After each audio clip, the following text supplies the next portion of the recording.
ticket collector. Dans la salle 2, sur votre droite. Les gens sont tellement habitués maintenant dans les grands complexes à avoir des grands tickets carrés où tout est inscrit, le nom du film, l'heure. Et comme je leur remets ce genre de tickets, certains ne savent même pas ce que c'est. C'est une autre époque.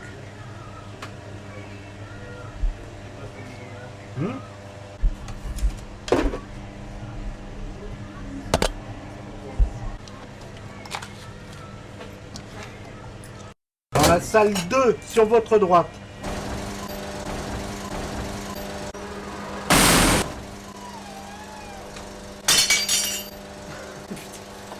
Ouais, mais faut peut-être qu'on puisse rentrer et sortir, là, ça craint. Ouais, non, c'est le bordel, t'as raison.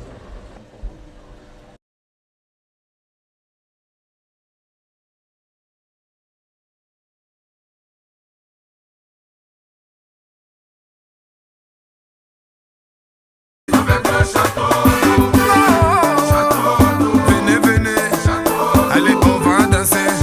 J'y vais Fato Elena, Kwame Gina, Roger Pagela, Élysée de Bruxelles, Bodune de Bruxelles, Vetcher Burger, la Sissi Saliou, Yves Armand de Bordeaux, Ivanova le Bulgare, et tout fissé, Jackson Samuel.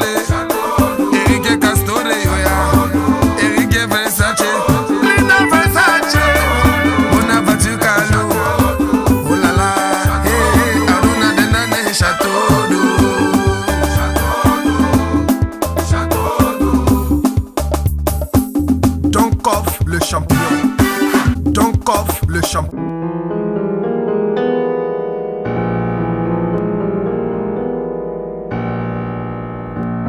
Défaut de la salle, enfin le défaut central, principal, c'est l'écran qui est un peu petit. Hein, donc là, c'est pour le À la scope. base, il est carré. Il est carré. C'est une salle un peu particulière, elle est tout en longueur. Et donc on a l'écran tout au bout, et sur la gauche il y a un petit escalier qui monte aux toilettes. Et donc en fait, quand on regarde le film, on voit tous les gens qui montent et qui descendent des toilettes, quoi. Mais ça c'était dans les années 80. Ça c'était. Parce que maintenant on passe sous l'écran. C'est pas précise parce que sinon vrai. C'est vrai. Les actuels propriétaires vont pas. Faut l'avouer. Hein, Alors, on a tous eu des moments où quand la porte des toilettes s'ouvrait, on croyait que c'était dans le film. Mais ça, tous les gens qui ont été au Brady ont vécu ça au moins une fois dans leur vie. Je me souviens une fois qu'un des familiers du Brady qui était installé au premier rang, avec ses sacs à provisions, tout ça, donc il monte l'escalier, et pendant un moment, pendant 40 ou 50 secondes, il reste stationné. On avait l'impression qu'il allait rentrer dans le film. Moi, ça m'intéressait beaucoup, ça, comme spectateur. Que les choses se brouillent en permanence au Brady, que le cinéma n'était pas seulement sur l'écran, mais parfois dans la salle. Et que cet escalier qui était à côté de l'écran, avec donc la lumière de l'écran, moi je n'ai vu qu'il stationnait, oui. C'était pas simplement pour se fondre dans le film, c'était quand même un appel d'offres, pour pas dire un appel d'air, et après il se faisait vite des amis. Et ils viennent faire quoi ici dans le cinéma? C'est un peu à part, hein. C'est une clientèle d'hommes énormément, hein.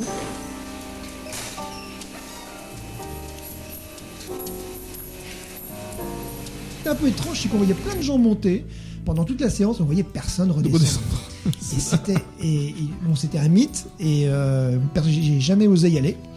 Mais alors explique pourquoi c'était un mythe. En fait, au Brady, il y avait, à l'époque où je fréquentais l'endroit, il y avait 3 types de population. Mais voilà. Il y a qu'une catégorie qui allait aux toilettes. Oui, c'était toujours la même. Les autres n'osaient pas aller aux toilettes. C'est ça l'histoire. C'est pour ça que c'est mythique.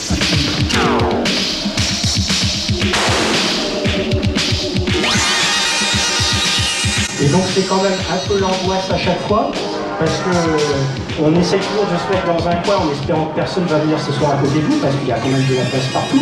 Si la rangée est libre et que quelqu'un va venir s'asseoir à côté de vous, une fois sur deux, vous dites merde, c'est pour moi. Quand quelqu'un venait près de vous et que vous commenciez à sentir les effleurements au niveau de l'avant-bras ou des cuisses, donc il n'y avait aucun doute, la personne n'était pas là pour venir voir un film fantastique. Le premier rang qui était dédié aux clochards. Sur le côté, il y a les types qui voulaient être tranquilles. Au milieu, c'était un peu tout le monde. Puis dans le fond, il y a ceux qui voulaient se caresser, faire je sais pas quoi. Après, il y a les toilettes où ils faisaient des rencontres. Donc personne n'allait aux toilettes. Déjà, sauf ceux qui voulaient faire des rencontres, mais il y a des personnes qui sont allées au Brady pendant des années sans jamais aller aux toilettes. Donc il fallait qu'ils aillent bien avant, entre la séance. En 1985, on démarrait un fanzine, hein, donc ça vous donne une idée de mon âge. Et donc on avait décidé avec un copain d'aller à l'Esbrouf rencontrer l'ouvreuse du Brady. Donc on est arrivé sans rendez-vous, sans rien, avec un magnétophone. Et puis on lui a demandé comment ça se passe au Brady. Elle nous a raconté moult histoires sur la façon de gérer les clients. Bon, elle a pas été très loquace sur ce qui se passait dans les toilettes. Ça, elle a été vraiment un petit peu... En fait, elle y allait pas non plus, quoi. Oui, alors... Elle disait qu'il se passait rien. Voilà, il était public. Pour elle, c'était une rumeur, quoi, sans fondement. C'est une légende urbaine.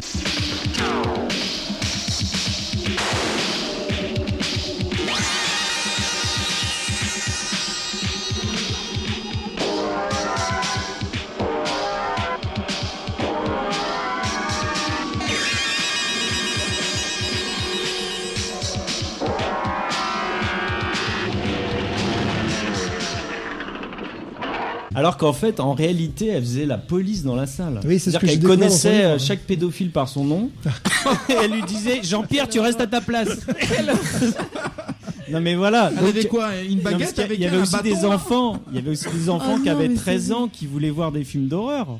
Autorisés ou pas autorisés, bon bref, peu importe. De toute façon, il y avait pas de contrôle, c'est ça ? Comme il y avait cette espèce de ça, enfin c'est à une époque où ils géraient des lieux un peu interlopes tout en ramenant des enfants. Enfin, bon, c'était un peu étrange, mais en gros, elle surveillait ce qui se passait dans la salle. Voilà. Mais j'ai connu l'ouvreuse aussi, qui était un sacré numéro l'ouvrier, et c'était tout à fait le genre à révéler l'assassin si on lui donnait pas l'argent. Si j'avais les capacités de me payer un nègre, j'aurais pu écrire toutes mes anecdotes depuis 18 ans que je suis là, j'allais vous dire qu'il y aurait de quoi faire. Hein. C'est tout un petit monde interlope dont on n'avait pas forcément idée quand on allait voir les films et qui là vit, c'est une vie grouillante qui est assez Alors fabuleuse. Une vie grouillante donc qui nous est racontée par le menu. Il y a Frankenstein, la nymphomane avec sa tête carrée, il y a Claude le ronfleur, enfin c'est absolument extraordinaire, c'est une espèce de nef des fous, une espèce de cour des miracles, on reprend l'expression enfin, hugolienne, et tous ces personnages, donc vous êtes attachés à les singulariser, à les définir, c'était peut-être ça d'abord la première mission du livre, c'est faire revivre cette humanité qui était l'humanité du Brady, Jacques Torrance. Non, je sais pas, vous, non, moi... Oui, au départ, je parlais beaucoup moins des films. Mais vous êtes vous-même l'un des personnages, c'est ça qui est bien, c'est-à-dire que c'est pas un narrateur omniscient. Vous êtes là, il vous interpelle, il vous faut des propositions, vous êtes là avec votre guitare, mais je veux dire, c'est pas un regard plongeant, il y a une humanité profonde qui se dégage de votre plume. Et on a plaisir à rencontrer tous ces personnages. Et en cela, le livre s'inscrit dans toute cette tradition, j'allais dire, du film fantastique, où c'est les monstres qui sont sympathiques, les personnages différents. C'est ceux-là qu'on aime. C'est pas des personnages qui seraient trop carrés, trop. Les simples visiteurs n'ont guère de place dans votre livre. En fait, ils regardent ces personnages, les gens qui allaient au Brady, comme je pense, comme moi ou certains de mes camarades regardaient les films. C'est-à-dire un mix de tout. De compassion, d'amusement, d'effroi. D'effroi aussi, absolument. Ah oui. Parce que moi, quand j'allais dans cette salle, tous les personnages qui sont croqués dans le livre, moi, je les ai probablement fréquentés pour la plupart, sauf que je ne les voyais pas. J'y allais au Brady avec des œillères, parce que je voyais qu'il y avait une ambiance bizarre dans la salle, mais je me protégeais mentalement, je me concentrais sur le film, et autour de moi, c'était un peu l'apocalypse. Et il y avait les fameuses toilettes du Brady, qu'on appelait la Twilight Zone, alors, la Twilight Zone. Il se passait plein de choses, mais moi, je ne voyais qu'un pourcentage, parce que j'étais concentré sur les films. Et j'ai vu, en fait, le off de tous les films que je voyais, je les découvre aujourd'hui dans le livre. On a l'impression d'être dans un freak show et d'avoir un type qui en fait qui est derrière sa caisse, comme derrière l'hygiaphone, et en fait et qui observe, et qui est pas dedans. Non, je sais pas, vous, non, moi. Au fur et à mesure en fait qu'on avance dans le bouquin, cette question de la normalité en fait, elle s'inverse. Je veux dire, c'est comme dans les films de monstres où finalement le monstre c'est pas lui le pire des monstres quoi. C'est celui qui est dans la norme, qui finalement peut être beaucoup plus monstrueux que celui qui paraît anormal à la base. Et ça, je trouve ça vachement vachement touchant en fait dans le bouquin, c'est comment le rapport s'inverse et de la même manière que finalement la cinéphilie fétichiste aussi finit par s'inverser, quoi. Et on est dans quelque chose de profondément humain.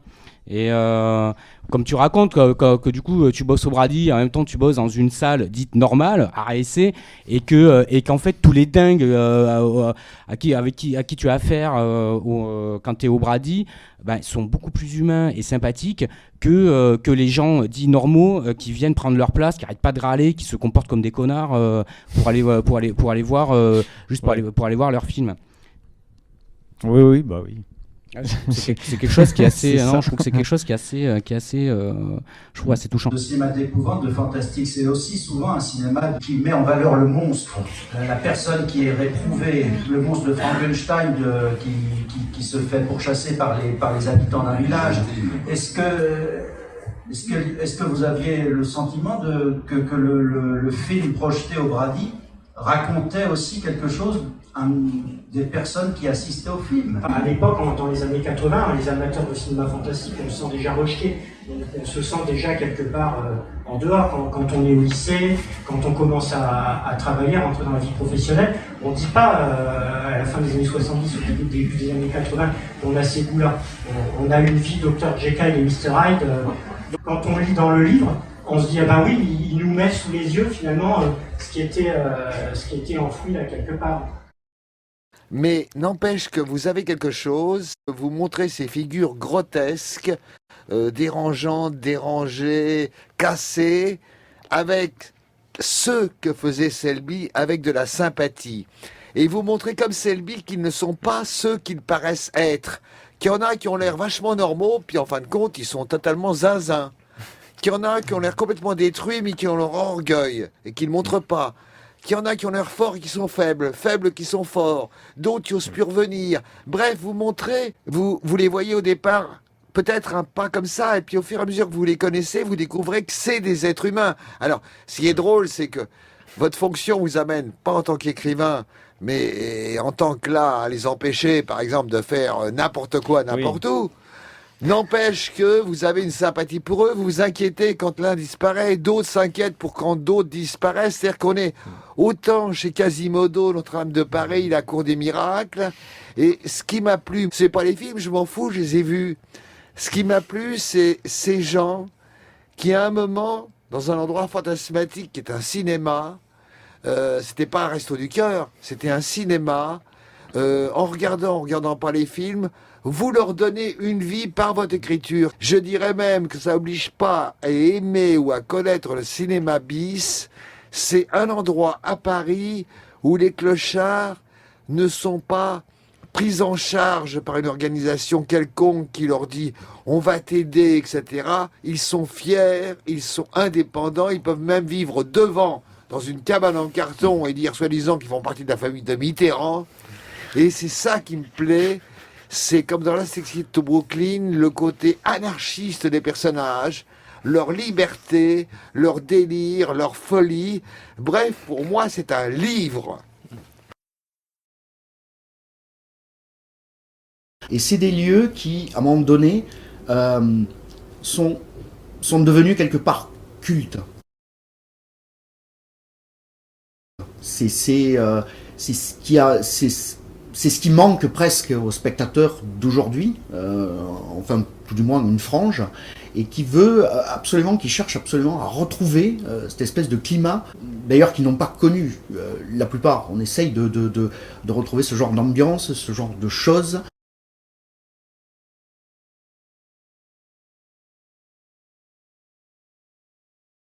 Et après, ce qui a un peu tué ce genre de salle, c'est le fait que tout soit beaucoup plus accessible. Et les personnes préféraient les voir dans des meilleures conditions chez eux, sans une main sur la cuisse. Je pense que ce qui était quand même extraordinaire dans ce cinéma, c'était le fait que c'était le dernier. Donc il y avait quelque chose de rare qui persistait là. Et donc à partir de 1995, il y a des séances spéciales à la Cinémathèque française. Pour le cinéma bis, horreur, il y a les VHS qui sont beaucoup plus courantes. La naissance des séances cinéma bis à la Cinémathèque, notre idée de double programme, c'était une manière d'hommage à une exploitation voilà, qui fonctionnait comme ça, avec s'adressant à un public populaire et lui proposant 2 films pour le prix d'un. Quoi. En gros, il y avait cette idée-là. Quoi. Maintenant, c'est un cinéma d'arrêt-essai, donc c'est sûr il reste plus grand-chose de l'ancien Brady, en fait. Ils ont quasiment tout refait. Ce qui doit rester, c'est peut-être la façade art déco. Bon, on reconnaît un peu les lieux, mais c'est vrai que le temps est passé, quoi.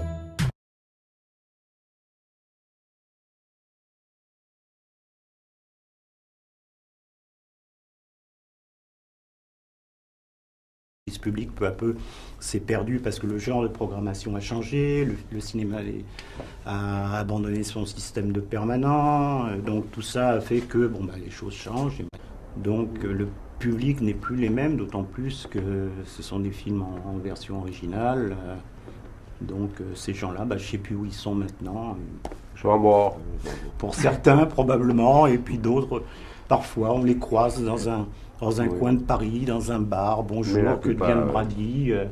Ils sont éparpillés dans la capitale. À part quelques tapettes qui restent, comme le vieux qui a demandé un billet, là. Et là, la recette, il s'explique, bon, il a mis, on lui fait un prix, et puis c'est bon. Et c'est ça, hein? Pas vrai? Mais la plupart, que j'ai connu, la plupart sont décédés, les types sont décédés.